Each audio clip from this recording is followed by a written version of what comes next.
Eu vou dizer, se eu fosse um cara de esquerda, eu tô aqui de vermelho, viu? se eu fosse de esquerda, eu seria um dos mais revolucionários e radicais que vocês imaginam, porque eu ia querer que essa galera toda fosse fuzilada. Eu ia ser... E esses comunistas aí, que vocês vê, esses web comunistas, eles iam ficar assustados com o quão radical eu seria. Porque é real, essa elite, ela não enxerga o país, ela não vê ela não tá vendo a situação. E aí fica com discussões completamente vazias, emulando discussões e preocupações de países que não têm a nossa estrutura. Por quê? Porque essas pessoas, como eu tô falando, elas não têm... Não há um enraizamento no pobre. A classe média média alta para cima, o único contato que tem com o pobre é com a faxineira que vai faxinar a sua casa, com as pessoas que fazem os serviços para ela, com as pessoas que... Ela não tem contato com o pobre. Ela não tem um parente que é pobre. Ela tá dissociada, ela tá no outro mundo.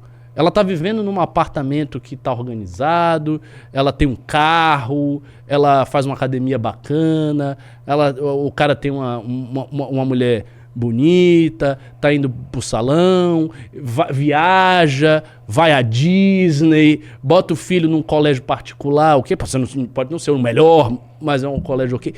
Ele está vivendo uma vida que é uma vida ok, que tem problemas, mas é uma vida ok. Mas essa vida ok não é a vida de 80% da população. Não, é a vida de 5%.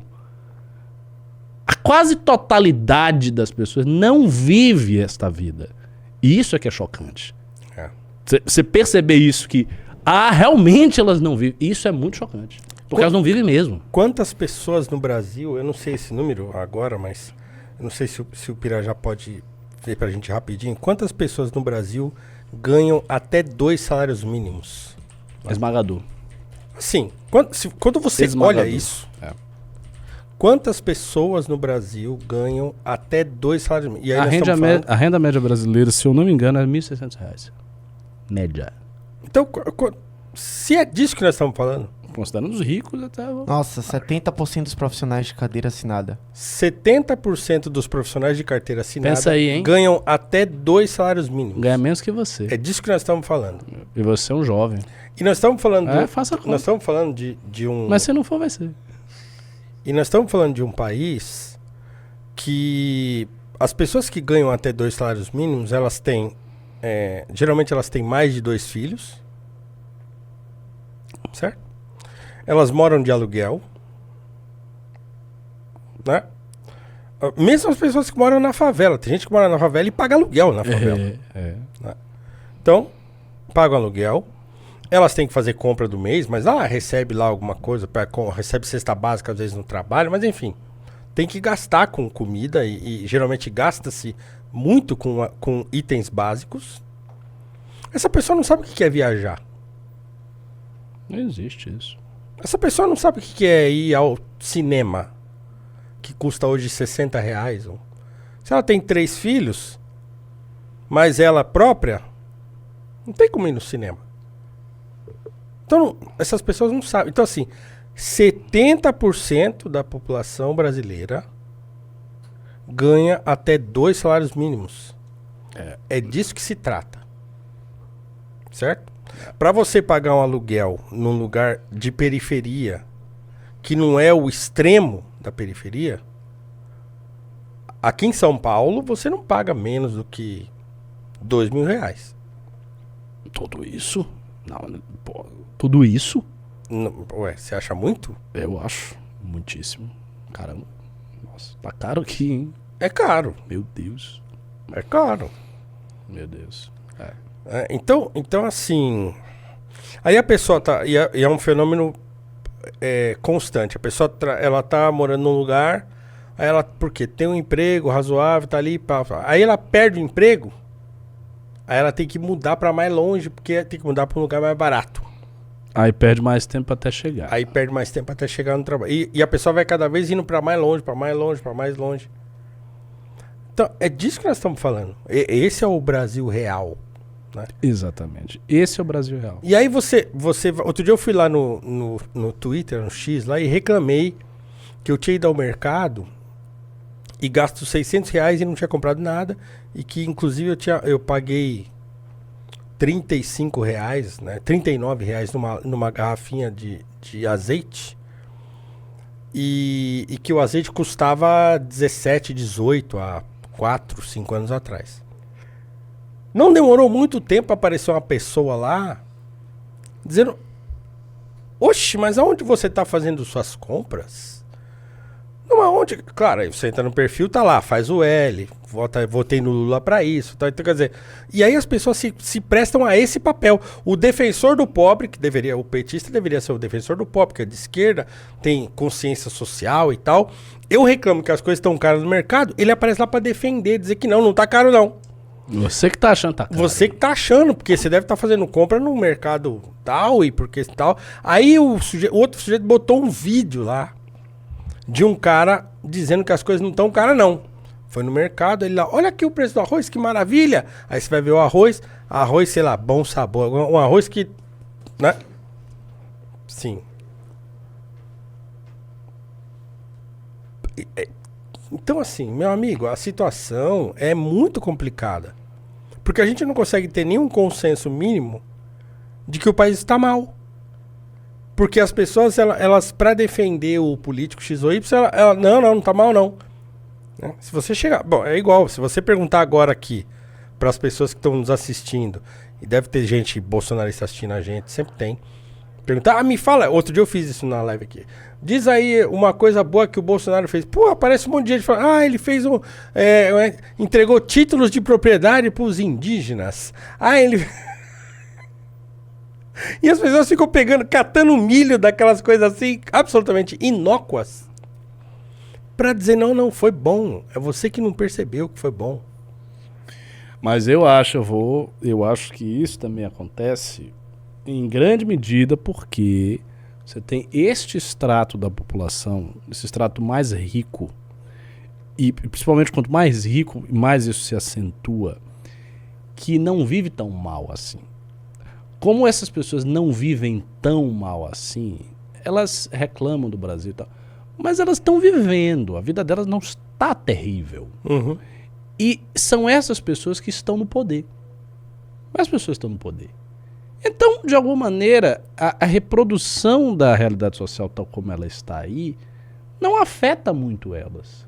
Porque o brasileiro não é um povo violento, não tem realmente milícias revolucionárias tentando empurrar ninguém, não tem nada acontecendo. Então, assim, você pode tranquilamente manter a massa pobre, continuamente pobre, deixar ela pobre e ficar e passar 10 anos, 20 anos, 30 anos, 40 anos, 50 anos, 60 anos, 70 anos, enquanto essas pessoas estão aí. E aí você faz umas promessas, e aí vem uma estatística que agora vai universalizar o saneamento em algum momento, aí privatiza uma empresa, alguém ganha um dinheiro, aí faz uma outra coisa, não sei o quê, e vai nesse negócio, empurrando com a barriga. E quando você olha o panorama, você vê, tá tudo mais ou menos a mesma coisa. Eu nunca morei fora de São Paulo. É muito triste isso é muito triste. Eu nunca morei fora de São Paulo. Você, né, obviamente que veio de fora de São Paulo. Eu tava conversando com um amigo outro dia que mudou pra Belém, eu acho. Belém do Pará.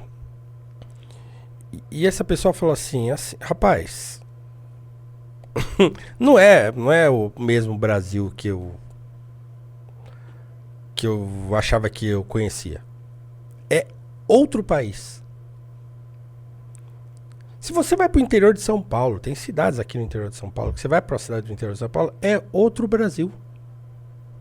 Então você tem aqui uma infinidade de Brasis que o paulistano ou o carioca, as pessoas que moram nos grandes centros, elas sequer conhecem, elas não sabem que existe esse país. Salvador é uma favela. A cidade de Salvador é uma favela. Tem uma foto aqui, peraí. Ela é uma grande favela com algumas áreas nobres. Essa é real. Entendeu? Quando você olha a topografia de Salvador, você vê o que é a pobreza. Mas aí é que eu volto. O cidadão soteropolitano de classe média alta não sente. As pessoas sentem isso, sabe aonde? Na questão da segurança. Porque tem violência no Brasil, muito dessa violência vem das condições terríveis. Não é simplesmente, porque não tem repressão suficiente. Também, eu acho que tem que ter repressão bastante, porque não tem que ter violência mesmo, não. E o bandido tem que ir pra cadeia, tem que levar ferro, e não tem que ter piedade do bandido. Até porque o bandido rouba o pobre. Mas a causa social da violência, obviamente, ela existe. Então a pessoa sente na violência. Ela sente vendo a favela, mas ela como um elemento externo, exatamente. É um elemento, é uma paisagem da vida que aperta ela na borda da vida dela. Mas ela não incômodo. Tá no meio. Não é Bota um aí negócio a foto faz de Salvador. parte, né? Não pode? Achou? Apaguei. Oi? Você apagou? Eu tirei. Tudo bem, tudo bem. Tá, você mesmo tirou uma foto.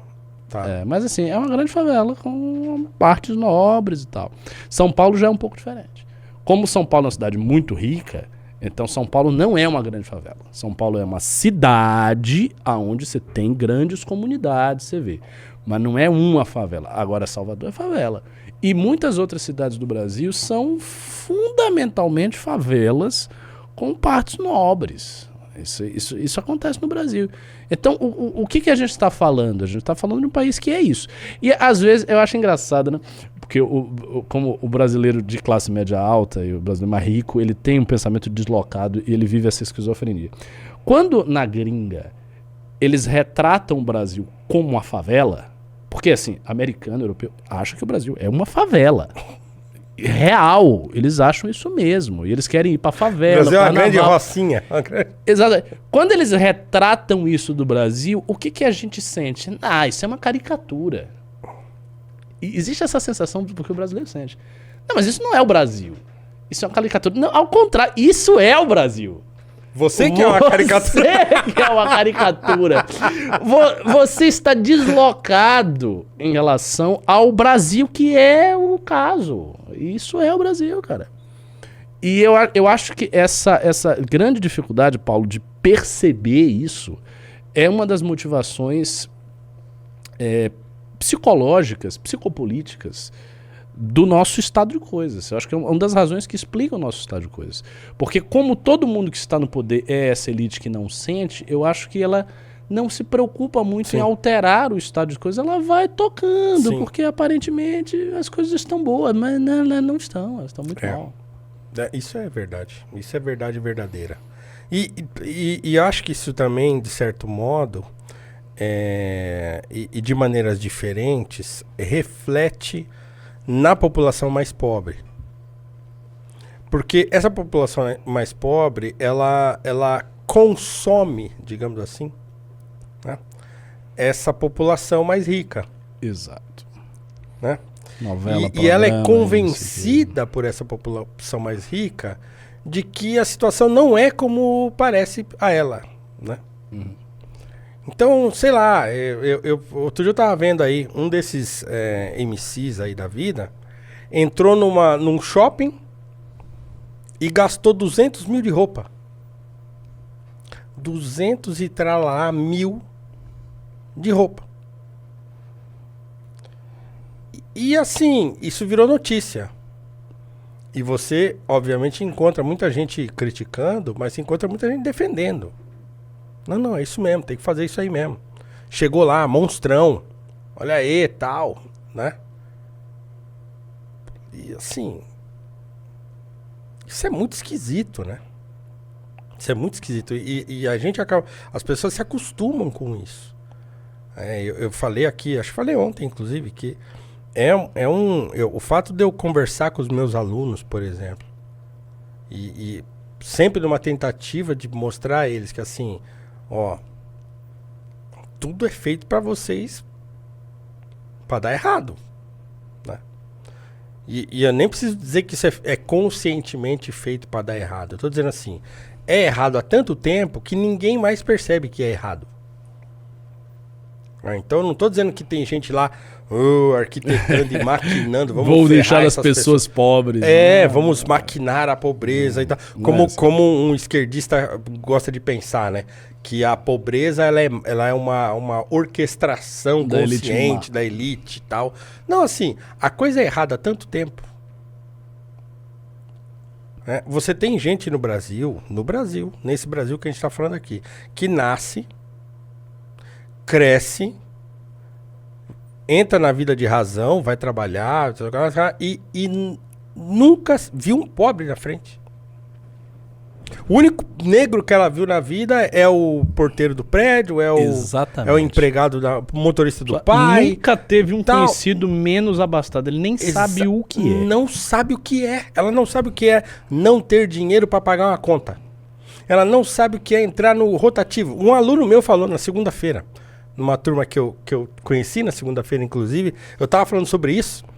E um aluno falou lá atrás, lá do fundão: professor, rapaz, você é louco. Ele falou: você é louco. Mês passado eu não consegui pagar o meu cartão todo. É um aluno que já trabalha, né? Um aluno já... Falou: eu não consegui, aí, fui pagar esse mês, eu tomei um susto com os juros. Tem uma parcela considerável de brasileiros que, curiosamente, são as pessoas que estão no poder, que não sabem o que é isso. Não é que ela, assim, imagina, nem passa pela cabeça dela o que é você não ter dinheiro para pagar uma conta. Porque quando ela fez 18 anos, ela ganhou o primeiro carro. Exatamente. Né? Ela estudou em escola particular, então ela nem sabe o que é estudar numa escola pública. Ela fez intercâmbio. Ela fez inglês, intercâmbio. Ela já viajou para fora. Assim, se ela não fez intercâmbio, se ela não é uma pessoa rica, ela tá naquela classe média assim que ela foi para fora já. Eu conheço, às vezes, outro dia apareceu uma pessoa no Instagram falando comigo lá e comentando alguma coisa, e a pessoa falou assim: não, porque quando você for a Orlando...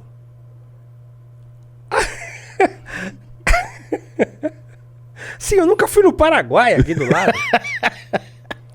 Eu mal conheço o Brasil. E a pessoa fala assim, de uma viagem internacional, como se ela estivesse falando assim, de eu pegar um ônibus aqui... Não é? Como se eu tivesse pegar um ônibus aqui para minha casa. Então tem uma parcela da sociedade brasileira, e essa parcela é a parcela que manda no país, que não sabe o que é ser pobre. Porque também, assim, o self-made man, para usar um termo, né, americanófilo aqui, ele é uma raridade no Brasil. Nossa, absolutamente raro. Eu conheci só um, Teobaldo, dono do Atacarejo. Sim. Que era um taxista e virou um dos maiores atacadistas do país. Só um na vida. Salvador. Mas assim, é absolutamente raro porque as condições são muito difíceis. Então precisa ser uma coisa assim, o cara tem Como é que você vai entender o teu país se você nasce, cresce e vive numa bolha? Então não tem aquele sujeito que se faz... Nós temos no Brasil, o self-made man brasileiro, ele é um mito, que é o Silvio Santos. Ah, ele era camelô. Eu cresci ouvindo isso. Silvio Santos era camelô. Agora sim, peraí, era camelô? Era camelô como esse camelô, o marreteiro que a gente vê hoje aí no centro aqui de São Paulo? Não. Uhum. Né? Um sujeito de sobrenome Abravanel não pode ser um... né? Não pode ser um camelô que veio da favela e tal. Não é. Então criou-se uma mitologia em torno do Silvio Santos. Assim como cria-se uma mitologia em torno daquela mulher que vende imóveis aí, que faz uma barulho. Ah! Não, a outra, aquela da Silvia Design. Né? É aquela aparência da mulher do povão. A própria Luísa Trajano. A Luísa Trajano ela tem cara de uma pessoa que veio de baixo, mas não veio. Ela já é herdeira, porque é a mãe dela que acho que criou a Magazine Luiza e tal. Então assim, essas pessoas não vieram de baixo. Então aquela pessoa que vem assim, né, aquela coisa e tal, e viram no Brasil, é raríssimo, né? Raríssimo você pegar alguém que veio de baixo e tal, e pai, né? Até porque as condições embaixo são precárias demais para que o cara saia dali e suba. É muito Quando a gente pensa em outros países, o baixo não é tão baixo. Esse é o ponto. O baixo é meu médio. Aí dá. Porque você tem uma educação ok, tem as condições mais ou menos ok, tá tudo mais ou menos arrumado, tirando, obviamente, as periferias. A gente sabe, as cidades europeias tem periferia, tem cigano, tem imigrante, mas o grosso da coisa, o baixo, o pobre, ele tá mais ou menos, ele tem um lugarzinho pra ele. Ele não tá morando no meio do esgoto a céu aberto na favela e com uma educação mais precária que puder ir com um traficante bater na porta dele. É diferente a situação. Então, eu concordo, cara. Eu acho que isso aí é um dos problemas fundamentais do Brasil.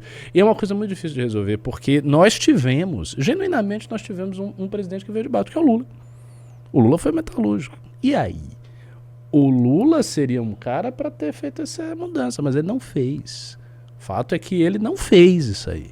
Ele fez os programas sociais e tal, mas parou nisso. Ele não comprou uma briga de vamos reorganizar o país. Não teve. E os próximos que vêm por aí, as figuras que despontam, eu não vejo nenhum indício de que elas vão fazer. Não sinto isso. Eu acho que pra isso aí mudar, cara, a gente vai ter que fazer uma coisa assim muito... Olha, é difícil até de imaginar o que é necessário, porque a gente também não tem essa vivência aqui. Eu acho que a gente tem que forçar uma vivência que nós não temos, pelo menos em nível da imaginação, para que haja uma poderosa empatia que leve essa empatia a você fazer os sacrifícios necessários para comprar as brigas necessárias, para daí poder tentar construir uma sociedade mais justa e melhor e tal. Mas são várias etapas, inclusive etapas internas da própria cabeça das pessoas que lideram algo novo do Brasil, para você chegar a ter, porque assim, as brigas serão enormes, porque é óbvio que as pessoas que, enfim, reproduzem esse estado de coisa, elas estão acomodadas. Não é que elas são malignas no sentido de que elas estão, eu quero ver o pobre, porque o pobre vota mal. Tem esse mito no Brasil, né? Que as elites gostam que o pobre seja pobre porque o pobre vota mal e vota... Não é assim. As pessoas não ficam... Mas elas estão acomodadas porque a vida delas está boa. Então elas não estão predispostas a fazer o esforço necessário para alterar as coisas.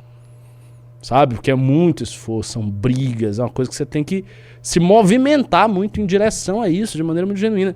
Então as pessoas não estão dispostas a isso.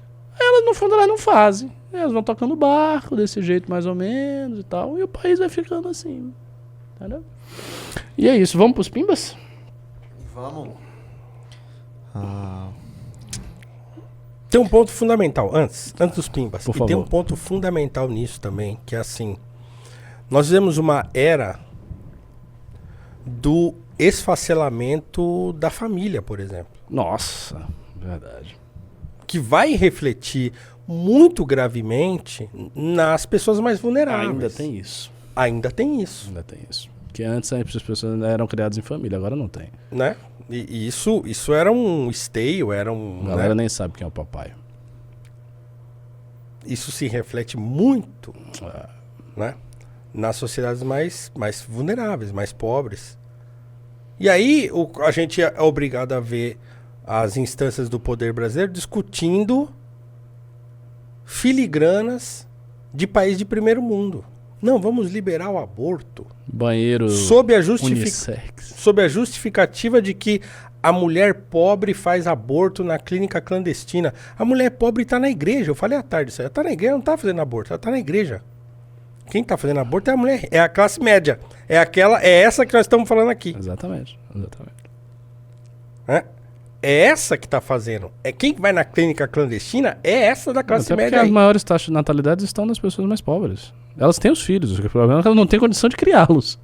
Entendeu? É. Então, assim, né? É muito complicado. Né? Mas... eu acho que falar sobre isso, ontem a gente terminou a live meio sorumbáticos também, né? A gente fica falando de coisas... Sempre que é live comigo é coisa sombria. Mas eu acho importante, né? Assim, porque as pessoas precisam entender tem que, assim... a realidade, né, irmãozinho? Sim, não tá bom, não. Vocês estão assistindo a gente aí, muito obrigado pela audiência e tal. Isso é ótimo, né? Assim, mas vocês têm que entender que quando a gente desliga a live aqui, vocês desligam aí a internet de vocês... tem um Brasil real que é assustador. Né? Que é assustador, assim, que a gente precisa, como pessoas que estão, né, no debate público, como o MBL como movimento social e tal, e político, isso precisa ser dito, né? E o Livro Amarelo vai tratar disso, né? Vai. Então, a gente precisa vocalizar as más notícias para que as boas notícias sejam construídas a partir disso, né? Se a gente não melhorar o nosso nível de conscientização dos problemas reais, né, a gente não consegue oferecer respostas a eles. Né? Exatamente. Então é isso.